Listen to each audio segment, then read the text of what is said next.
Okay, here's your microphones. Let's go for it. Good afternoon. I appreciate everybody being here today. We represent, obviously, law enforcement across the entire state of Maryland.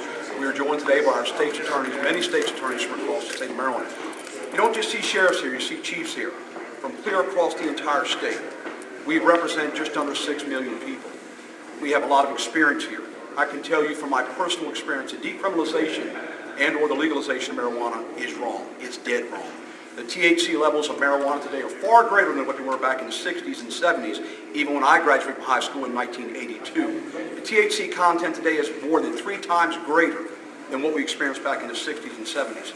And I can tell you from personal experiences working in the trenches in the last 30 years of law enforcement, the associated violence we see on a daily basis, not with just cocaine, not with just heroin, but with marijuana. We have a massive manhunt underway as I speak on the Eastern Shore of Maryland involving an individual with a track history of using marijuana and firearms who fired at a Maryland State Trooper this morning on a traffic stop after the trooper conducted several field sobriety tests on him to determine his level of sobriety. I'm anxious to hear and or see what his THC level is going to be in his system. Not that he was smoking weed, but he has a history of drugs and firearms.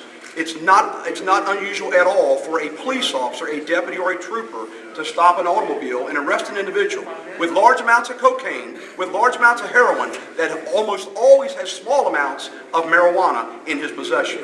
And it happens every single day with regularity. And to be up here this week is a very important time, not just for law enforcement, but for this entire country. To think that we're going to stand by and allow these baby boomers to try to get this marijuana passed, the decriminalization and or legalization, we won't stand by and allow it to happen with the least imparting our experience as law enforcement officers work in the trenches every day with not just drug violence, but with gun violence. And they go hand in hand. And yes, marijuana is always a common denominator and a very, very much a part of the violence we see every day on the streets. Mr. State's Attorney. Your name, sir? Sheriff Mike Lewis, Wycomico County. Wycomico County. Charlie Smith, State's Attorney, Frederick County, here on behalf of the Maryland State's Attorneys Association. And what we're trying to do is really dispel some of the myths surrounding prosecution of marijuana cases. One of the underlying myths that this is proceeding under is that people are being incarcerated. Everyone across the state is being incarcerated for possessing a joint. That's just not happening. The vast majority of prosecutors' offices across the state have a diversion program. It's an educational program where we divert these people from prosecution to avoid conviction. We educate them about the social ills, the medical risks involved with marijuana. We make them do a little bit of community service, and they sign and go. They're not arrested. They don't have a conviction, and they don't go to jail. So again, one of the biggest myths from a prosecution standpoint is somehow we as prosecutors across the state are putting people in jail right and left for marijuana possession, and it's just not happening. Okay, it's not happening on a first offense, and in most jurisdictions for a second offense, sir, they're not even getting a conviction. They're getting a probation before judgment that they can do their community service on, they can do their education, they can get it off their record, and they can get their record expunged so that it is not on their record as they go forward as adults and try to obtain jobs. So there's a lot of myths out there with regard to prosecution. We're here to correct them, and if you knew the truth about what we do with prosecuting marijuana cases, no one would be in favor of decriminalization. Are you being paid to come here right now? It's a health issue, not a criminal issue. We already regulate, tax, and control prescription drugs throughout the state of Maryland. In fact, we regulate, we tax, and control prescription drugs throughout the United States. But prescription drug addiction, by far, and please listen to what I'm saying. We regulate, tax, and control prescription drugs, but we have more drug addicts that are dying on a regular basis of prescription drug overdoses. It's the most widely abused drug in my county, down in Wycomico County. And we have proponents that are asking that we regulate, tax, and control marijuana. It's no different than alcohol, but yet we have people dying every single day in alcohol-related crashes. Name one death from marijuana. 400,000 people a year to nicotine addiction and dying of lung cancer from smoking cigarettes, but yet we regulate, tax, and control that as well. Where do we draw the line? Name one death from marijuana. You guys had your press conference. Let them go. Are you being paid to be here? No, we're not. Hi, my name's Mike Gimbel. Some of you may remember I was the drug czar for Baltimore County government for 25 years. I'm probably the most qualified person in this entire city right now to talk about this issue. Not only as a drug czar, I've been involved in education and treatment for 35 years, but I'm also a recovering addict with 41 years of sobriety this past October. And so I know both ends of this, and I work with kids every single day. And I have great concern about the information that's going out about marijuana, because the reality is this: it is not the same as alcohol. When you smoke pot, the goal of smoking pot is to get high. That's the goal. If you smoke pot and you don't get high, why smoke it? And the higher you get, the better. That's the idea. That's what it's all about. You can drink a beer and you're not drunk. You can't smoke a joint and not be stoned. So the question becomes levels of impairment. How impaired are you when you're stoned? And these are issues that we've gone back and forth for years. You know, this is a picture of the Amtrak train wreck we all remember in 1987 in Chase, Maryland, where Ricky Gates, the engineer, was stoned and he forgot to throw a switch. 12 people died and 125 were injured. We talk about marijuana, whether violent or not violent. No one overdoses from marijuana. No one overdoses from tobacco. Yet 400,000 people die every year from tobacco.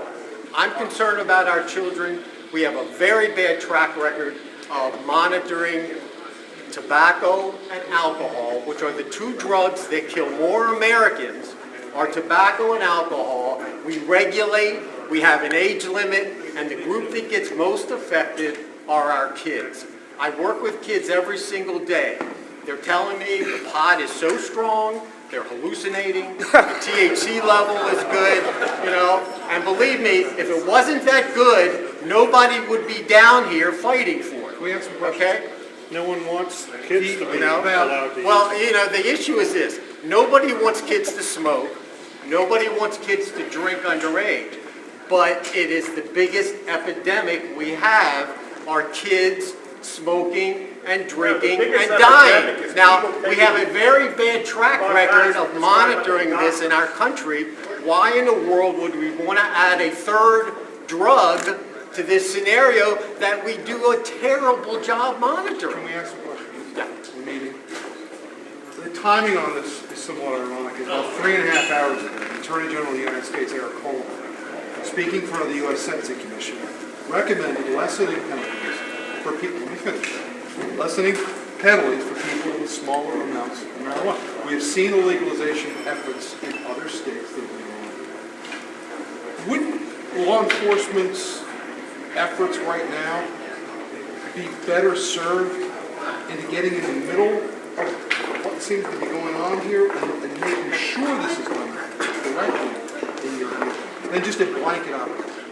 Well, I think the thing that we have to look at is this. I think you've heard it before. Decriminalization, the diversion programs have been in place for so many years. People talk about people being arrested for marijuana, small amounts, going to prison. That hasn't happened in years. Believe me, unless there's another offense, they don't go to jail. They go to a diversion program. Our concern is to be able to identify those people who are either smoking pot, as we do with alcohol, who have a problem. And that's about 20% of any population that uses a drug will have a problem. To make sure they're not driving, make sure they're not going to work when they're stoned. Nobody wants their doctor stoned. Nobody wants a pilot stoned. Nobody wanted an engineer stoned on a train wreck. Now, how do we do that? We do it by making sure that if somebody has been caught, that they're evaluated by the court, that they're offered alternatives, whether it's education or counseling, and that's being done. That's being done throughout the state of Maryland. Sheriff, you had raised some very legitimate concerns about the kind of marijuana that's out there. But wouldn't legalization rectify some of that? Absolutely Yeah. not. There will always be Explain a it. black market. Explain. No, there won't. There will always be a black mark for getting marijuana in here. If the state has control, if the state is going to regulate it, going to tax it, and can control it, you can rest assured there will be the underground world, i.e. black market, who will be bent on getting higher grade marijuana, more purified marijuana, and working to perfect that ideal strain that would take you on the cusp of the perfect high. I see it every day. The marijuana that's out here today, this hydroponically grown marijuana, the most widely preferred marijuana coming into the state of Maryland today.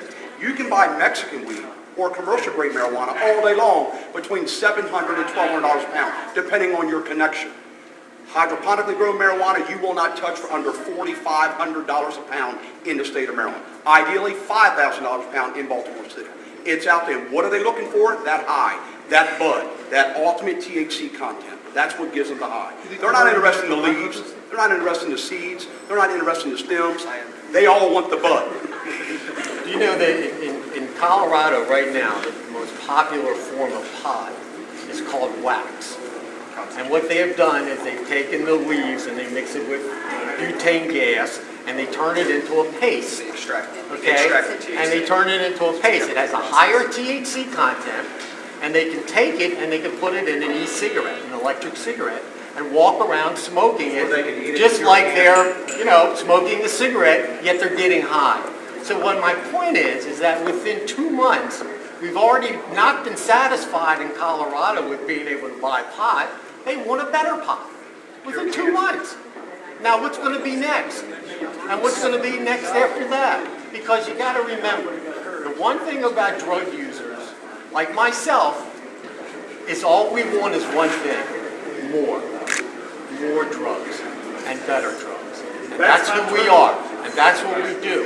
And while people may start off like we did with alcohol, with good intention, we've got 18 million alcoholics in this country. So you want to go back We didn't to start Prohibition? that way.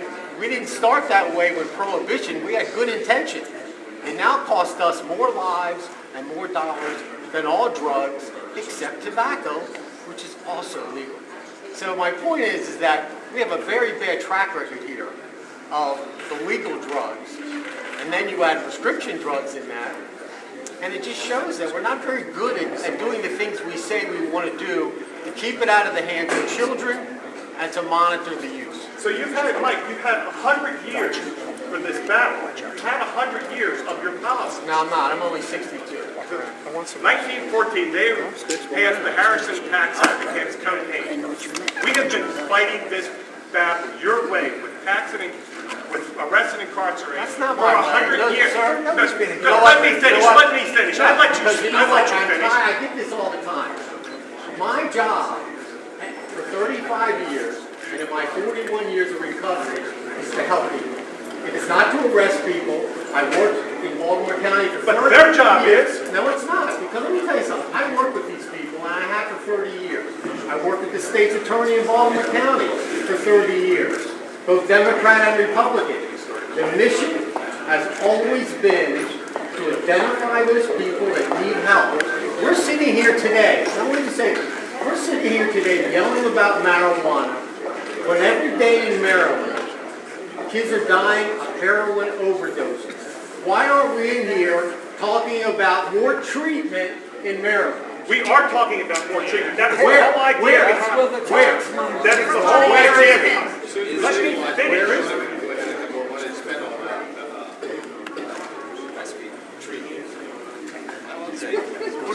Thank you.